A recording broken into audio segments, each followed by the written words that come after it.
S'il existe un patronyme qu'il a souverainement exécré, ce n'est lié à aucun esclandre public, ni à aucune déflagration médiatique. Absolument rien de tel. Pour Francis Cabrel, l'animosité n'a jamais eu besoin de fracas. Elle a pris racine progressivement dans les non-dits au creux des prunelles fuyantes et des absences répétées. Une rancœur glaciale. Un dégoût qui tait son nom sans jamais s'estomper pour autant.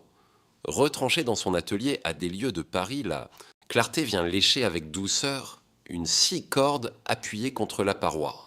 Pas le moindre crépitement de flash, pas l'ombre d'un reporter, simplement la sérénité et ce fossé infranchissable qu'il s'est efforcé de creuser entre son âme et cet univers qu'il exécrait. Car ce milieu, il en maîtrisait les codes secrets, en avait exploré l'envers du décor et comprenait parfaitement le lourd tribut à payer pour en faire partie. L'industrie du disque hexagonal, les studios de télévision, les pince-fesses mondains, tout cet apparat ne l'a jamais fait fantasmer. Il y percevait une scène où règnent les joutes d'ego, un lieu où les rictus hypocrites dissimulent le dédain, où les éloges deviennent des armes pour rabaisser autrui, et où les silences pèsent de plus lourd que les affronts. Jamais il n'a vociféré, jamais il n'a cherché à répliquer, préférant observer et graver chaque mépris dans sa mémoire. On l'a fréquemment dépeint comme un individu modeste, presque effacé, trop en retrait du système. Pourtant, sous cette apparente candeur se tapissait un discernement d'une cruauté absolue. Il identifiait sans mal les caïds de cette industrie. Il démasquait ceux qui dictaient les lois. Et par-dessus tout, il avait conscience de n'appartenir jamais à ce clan très fermé. Non par manque de talent, mais par pur rejet. En conséquence, il s'est éclipsé de façon graduelle et délibérée, laissant les autres s'accaparer les projecteurs. Il a toléré que les noms circulent dans la presse. Pourtant, dans son isolement, une part de lui demeurait inaltérée, un souvenir vivace, une énumération de traits liés à des séquences bien définies, ces carrefours de vie, où il a réalisé qu'il ne ressemblerait jamais à ces gens-là. Ils ne sont pas des adversaires officiels, leur statut est bien plus toxique. Ils sont des allégories vivantes, des incarnations d'une sphère qu'il a perpétuellement vomi, et au milieu d'eux trône un patronyme unique, celui qui ne l'a jamais quitté. Préalablement à l'exploration de cet inventaire, rappelons l'identité profonde de cet homme. Francis Cabrel voit le jour en 1953 du côté d'Agencre, loin des pavés parisiens et des épicentres de l'influence intellectuelle, à 1000 lieues des mondanités et des rédactions où se forgeant les destinées artistiques. Enfant de l'immigration transalpine, il s'épanouit au sein d'une France modeste et quasiment imperceptible. Absolument rien ne le prédestinait à intégrer cet engrenage scintillant mais impitoyable qu'est le divertissement à la française. À ses prémices, il ne coche aucune case, ni celle de l'attitude, ni celle de l'allure espérée. On le juge excessivement paisible, trop sur la réserve. Dans une sphère exigeant une visibilité immédiate et une autopromotion forcenée, lui opte pour la trajectoire inverse. Il scrutine, patiente, il compose, et cette méthode agace. Les affronts inauguraux ne sont pas le fait de l'audience, ils naissent des œillades chargées de mépris, des décideurs, des chroniqueurs acerbes à travers des sentences lapidaires et des verdicts tranchants. On s'emploie à le déprécier, on le catégorise, on l'enferme dans une étiquette réductrice. Le petit chanteur de campagne, le rimeur de seconde zone, l'interprète manquant de panache pour les caméras, il ne s'emporte point, il encaisse les coups en silence. Néanmoins, l'épreuve la plus cruelle se situe ailleurs. Elle réside dans ce sentiment tenace d'être constamment un imposteur ou un invité de trop.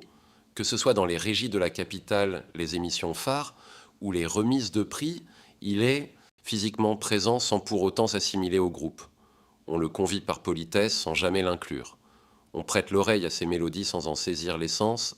Et par-dessus tout, la considération d'égal à égal fait cruellement défaut. Alors que ses confrères squattent les unes des magazines en misant sur la provocation, en cherchant le choc visuel pour imposer leur effigie, Cabrel privilégie l'effacement. Ce n'est pas de la pusillanimité, mais une intuition. Il décline les codes tacites de cette faune. Il rejette l'idée de se muer en caricature médiatique. Il s'oppose à la métamorphose de son art en un divertissement ininterrompu. Pourtant, cette insoumission a un coût non négligeable. Cette rançon, c'est la solitude subie.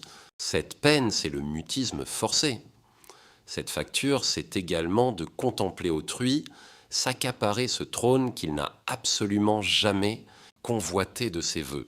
Et ces mines réjouies, ces timbres de voix, ces personnalités envahissantes qui saturent l'espace, elles finissent par devenir le symbole d'un malaise enfoui, d'une friction permanente, d'une plaie ouverte qui refuse de se refermer. Puisque dans ce microcosme, les affrontements ne sont pas systématiquement directs. Bien souvent, la guerre est souterraine. Elle se cristallise au détour des parcours empruntés des dilemmes moraux, de ce que l'on tolère par ambition et de ce que l'on rejette par éthique. Dans le cas de Cabrel, 5 identités précises ont scellé cette rupture irréversible. 5 personnalités qui personnifiaient tout ce qui laborait tout l'opposé de l'homme qu'il craignait de devenir et surtout l'ensemble de ce qu'il n'a jamais pu absoudre. Ces 5 figures ont gravé les stigmates qu'il a traînés durant son existence. Numéro 5, Étienne Daho. Il représentait tout ce vers quoi il n'aurait pour rien au monde tendu. Au cours des années 80, Étienne Daho surgit telle une nécessité. La capitale s'entiche de lui instantanément. Son allure, son esthétique, ses sonorités. Chaque détail s'accorde parfaitement aux attentes de l'époque. Distingué, ancré dans son temps, impeccablement paramétré pour une décennie qui sacralise l'apparence tout autant que la mélodie. Il se mue promptement en l'icône d'une génération. Une nouvelle scène pop urbaine française éclatante et omniprésente s'impose tandis que Cabrel s'efface. Il se tient à l'écart des modes loin des cercles de pouvoir parisiens et de cette capitale qui décrète qui est important ou insignifiant.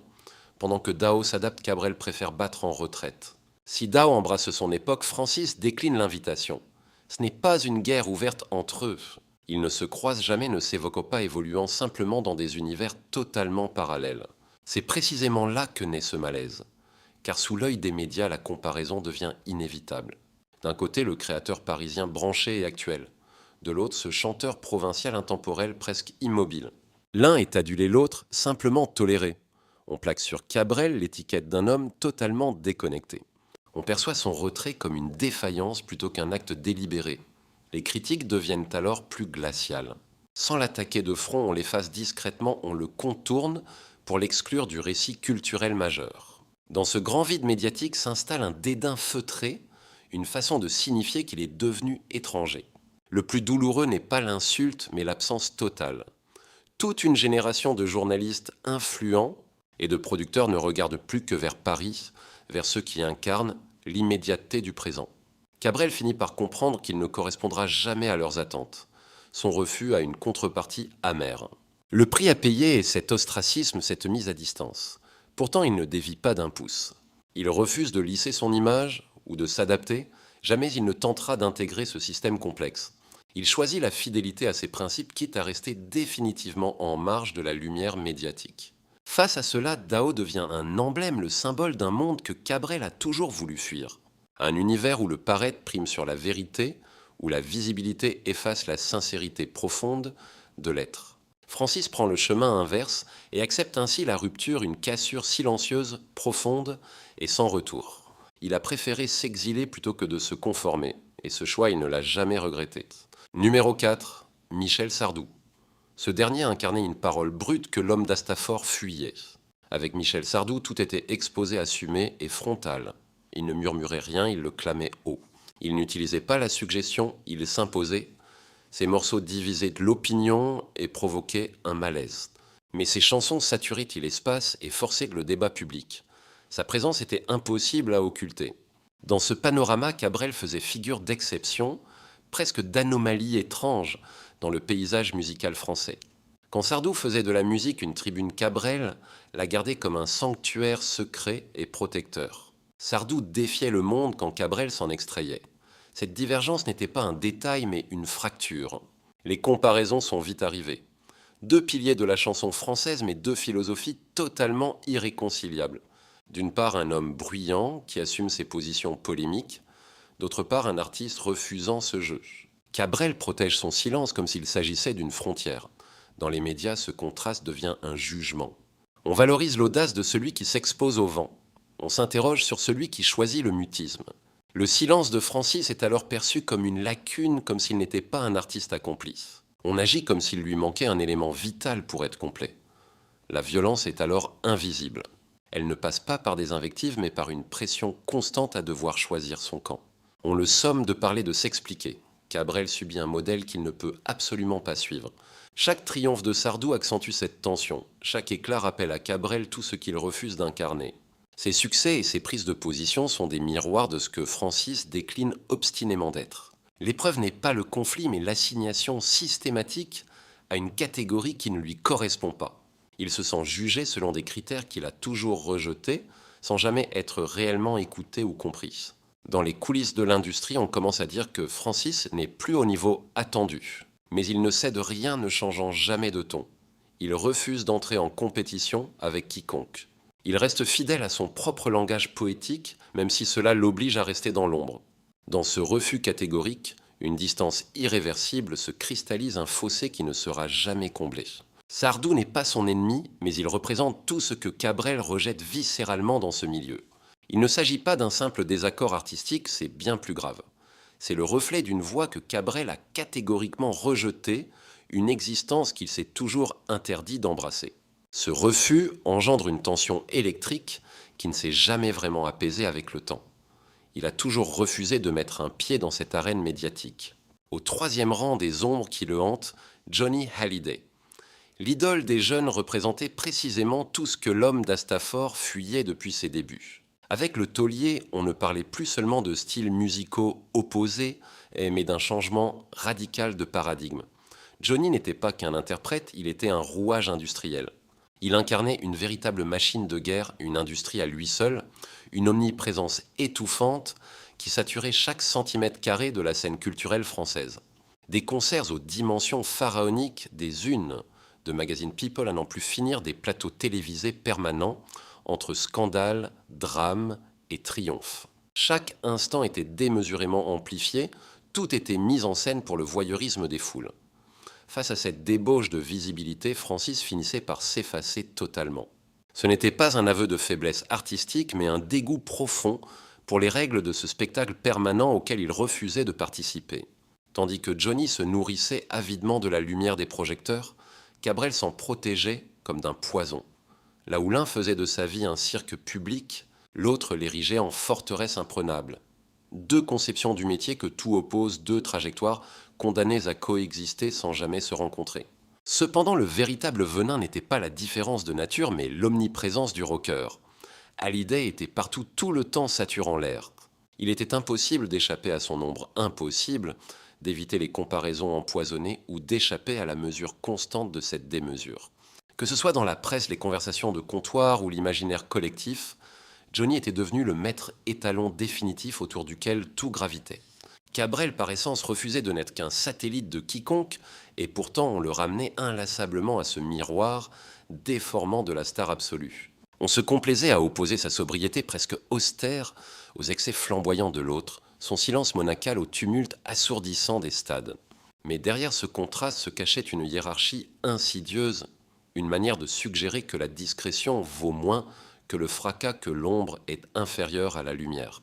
C'est là que la cicatrice s'est formée. Ce n'était pas une blessure soudaine ou une attaque directe, mais une lente érosion de son identité publique. Se voir perpétuellement réduit à ce que l'on n'ait pas à être défini uniquement par le vide que l'on laisse face au trop-plein des autres. Être coincé dans ce rôle d'antithèse vivante de tout ce que l'on méprise. Francis finit par percuter une réalité d'une brutalité sans nom. Dans ce système médiatique, l'authenticité pure ne suffit pas à protéger l'artiste. Le retrait ne sert pas toujours de bouclier et le silence finit par ressembler à un effacement. Le moment le plus douloureux n'est pas lié à un incident précis, c'est le poids d'une accumulation année après année, émission après émission. Chaque fois que l'ombre de Johnny sature l'espace, Francis est repoussé un peu plus loin vers la sortie, non pas par manque de talent, mais par son refus viscéral d'exister selon les codes de la visibilité spectaculaire qui régnait alors en maître sur la France. Cette rupture devient alors définitive. Johnny symbolise tout ce que Cabrel ne peut tolérer, non pas l'individu, mais l'allégorie qu'il projette. Une machine industrielle qui dévore tout sur son passage, un éclairage si violent qu'il ne laisse aucune place au mystère ou à la pudeur. Un engrenage qui transforme le créateur en une figure publique de chaque instant. Francis a fait le pari inverse, le pari de la disparition volontaire. Il a revendiqué le droit de s'éclipser, de ne s'exprimer que selon son propre calendrier, refusant d'être un simple rouage de cette mécanique médiatique. En faisant ce choix radical, il a aussi accepté d'être marginalisé pour de bon. Endosser ce rôle de bête de foire ne l'a jamais traversé l'esprit. En deuxième position, Serge Gainsbourg. Il représentait la forme la plus glaciale du mépris, une morgue intellectuelle qui ne pardonnait rien. Avec l'homme à la tête de chou, l'attention ne portait plus sur l'industrie ou la gloire, mais sur une forme de domination intellectuelle invisible.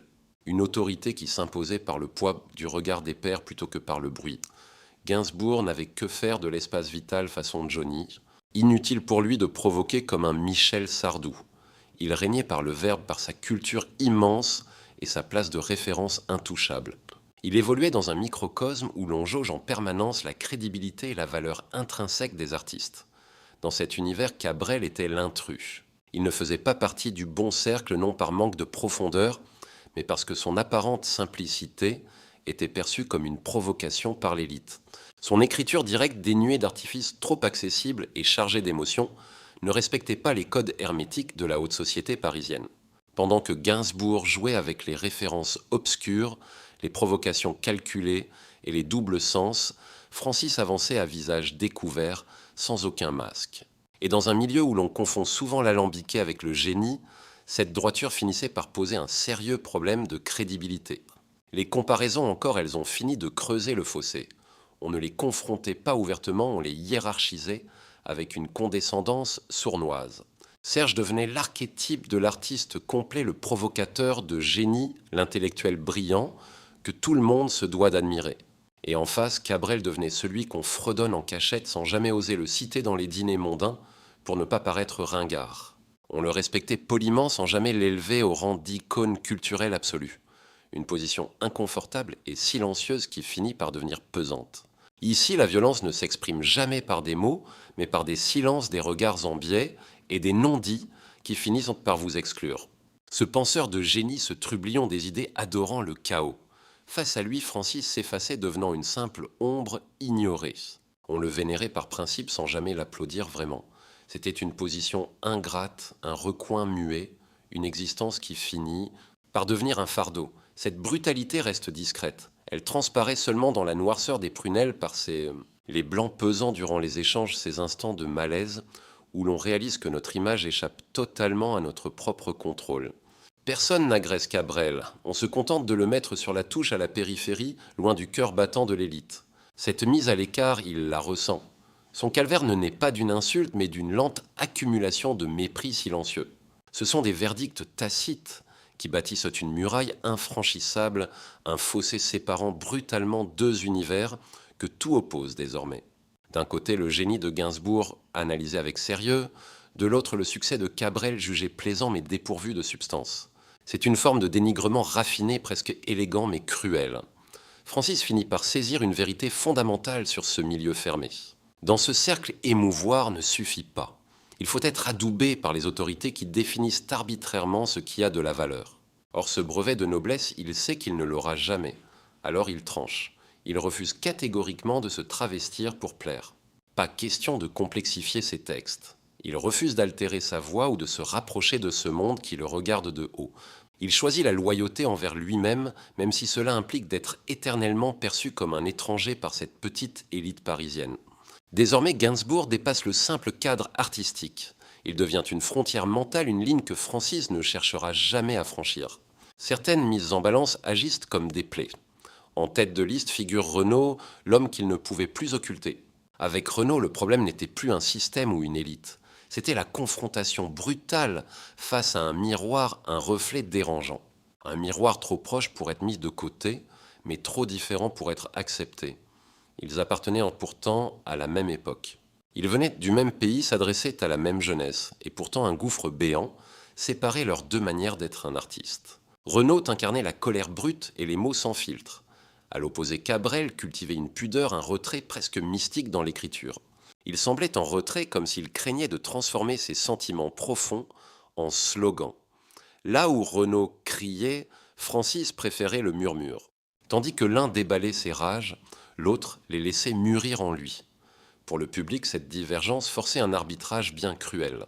Il fallait soudainement choisir son camp, décider quelle forme de sincérité était la plus légitime aux yeux de toute une génération entière.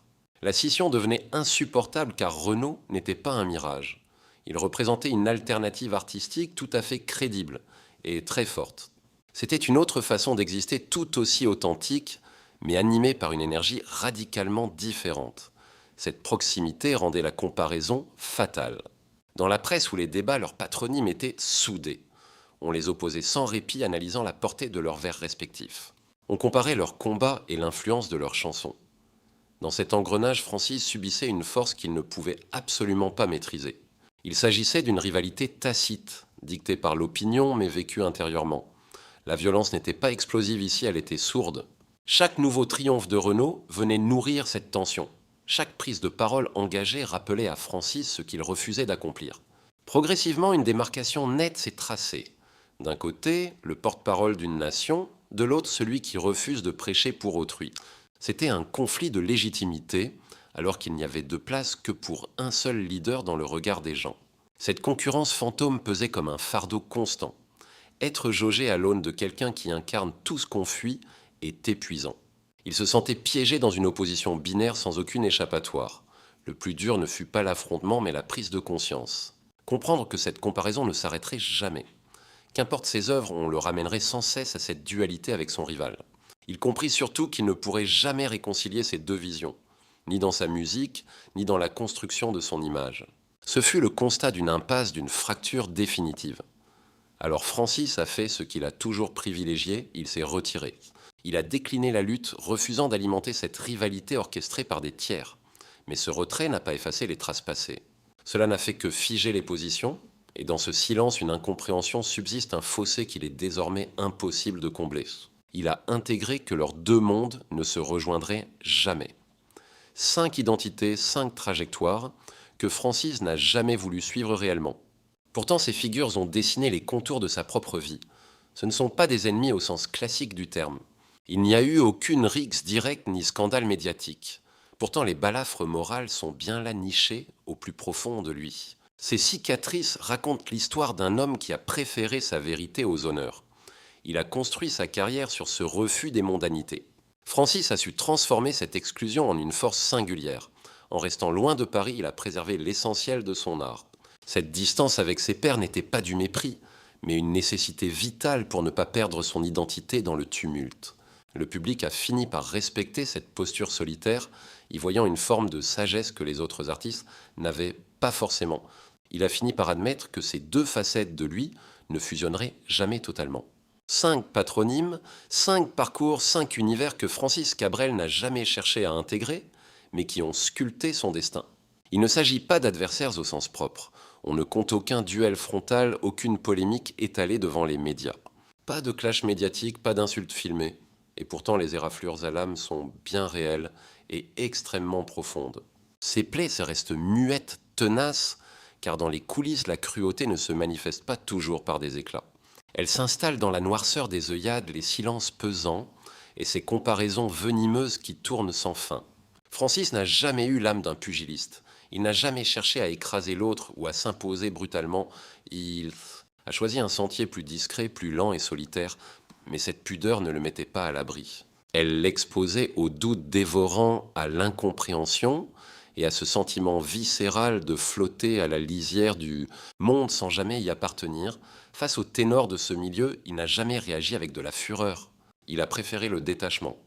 Une distance qui, avec les années, a fini par provoquer une rupture nette et irréversible.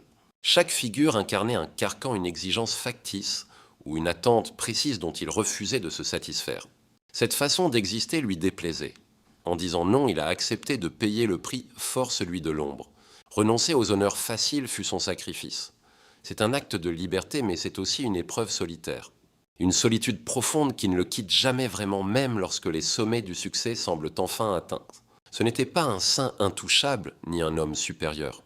C'était simplement un rescapé tenace, un homme traversant un engrenage qu'il n'a jamais accepté, un artiste qui a gardé son cap malgré les tempêtes et les pressions, bravant les intimidations, les jugements assassins et ce jeu toxique de la mise en concurrence, Ce sont justement ces tensions et ces refus qui ont forgé son identité actuelle. Au final, les âmes sensibles ne triomphent jamais. Elles se contentent de survivre